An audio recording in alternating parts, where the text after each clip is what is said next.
Groupe.com reçoit aujourd'hui Jean-Philippe Carrière, directeur juridique de Roulier, un groupe industriel français, et ancien directeur juridique d'Altalis, multinationale du secteur du tabac. Bonjour Monsieur Carrière. Bonjour.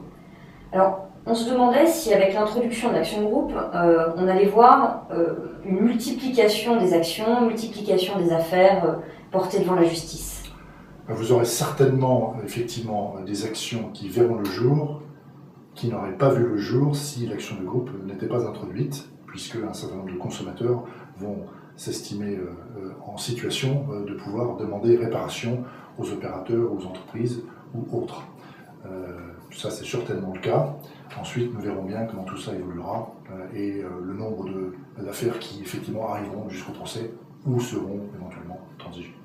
Vous pensez qu'il y aura beaucoup plus de médiation ou que la majorité des affaires iront jusqu'au bout de la procédure? Nous avons, comme souvent, je dirais, les pays anglo-saxons et leurs pratiques qui sont là pour nous éclairer. Et nous savons pertinemment que dans ces pays où l'action de groupe est en vigueur depuis pas mal d'années, un grand nombre, si ce n'est une très grande majorité des actions qui sont engagées aboutissent à une transaction avant d'aboutir à un procès.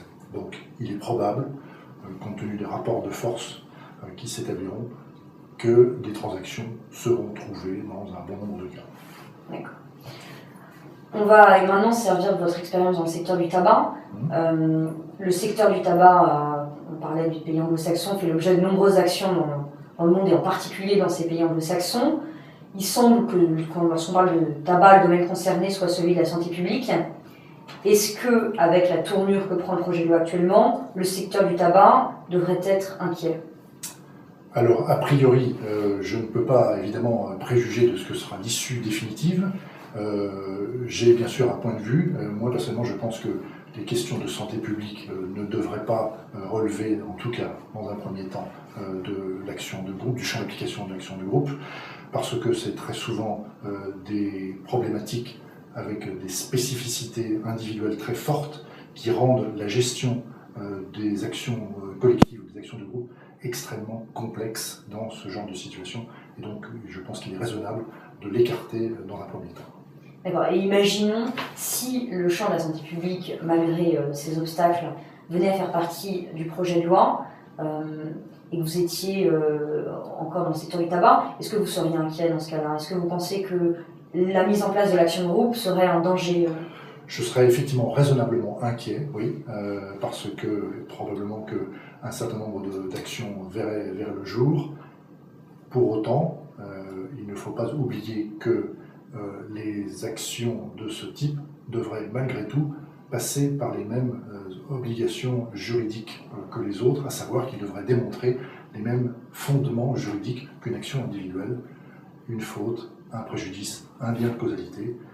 Il faut pouvoir, y compris dans une action de groupe, pouvoir démontrer tout cela, et ce n'est pas très simple. D'accord.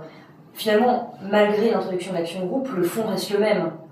Bien sûr, encore une fois, une action de groupe n'est rien d'autre qu'une technique procédurale pour mettre en jeu la responsabilité de tel ou tel opérateur ou de telle ou telle entreprise.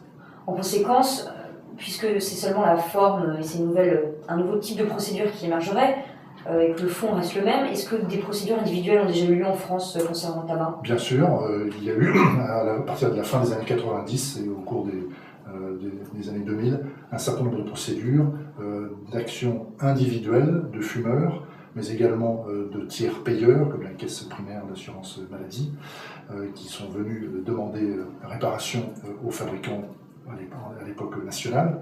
Et toutes ont abouti à un rejet des demandes, ce qui fait que la jurisprudence en matière de tabac est désormais assez claire.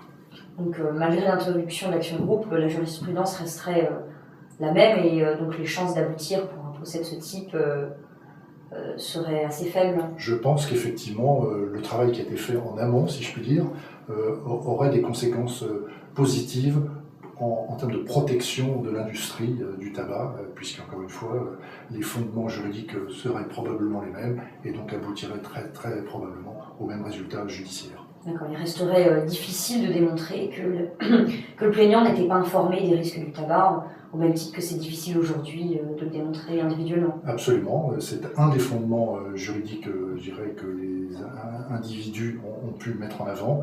Il est donc probable que ce serait ce même type d'argument qui serait avancé, et de pouvoir soutenir aujourd'hui que nul n'est informé des méfaits du tabac me paraît assez compliqué. En effet. Eh bien, merci Monsieur Carrière et à très bientôt. Je vous en prie, merci beaucoup. Merci.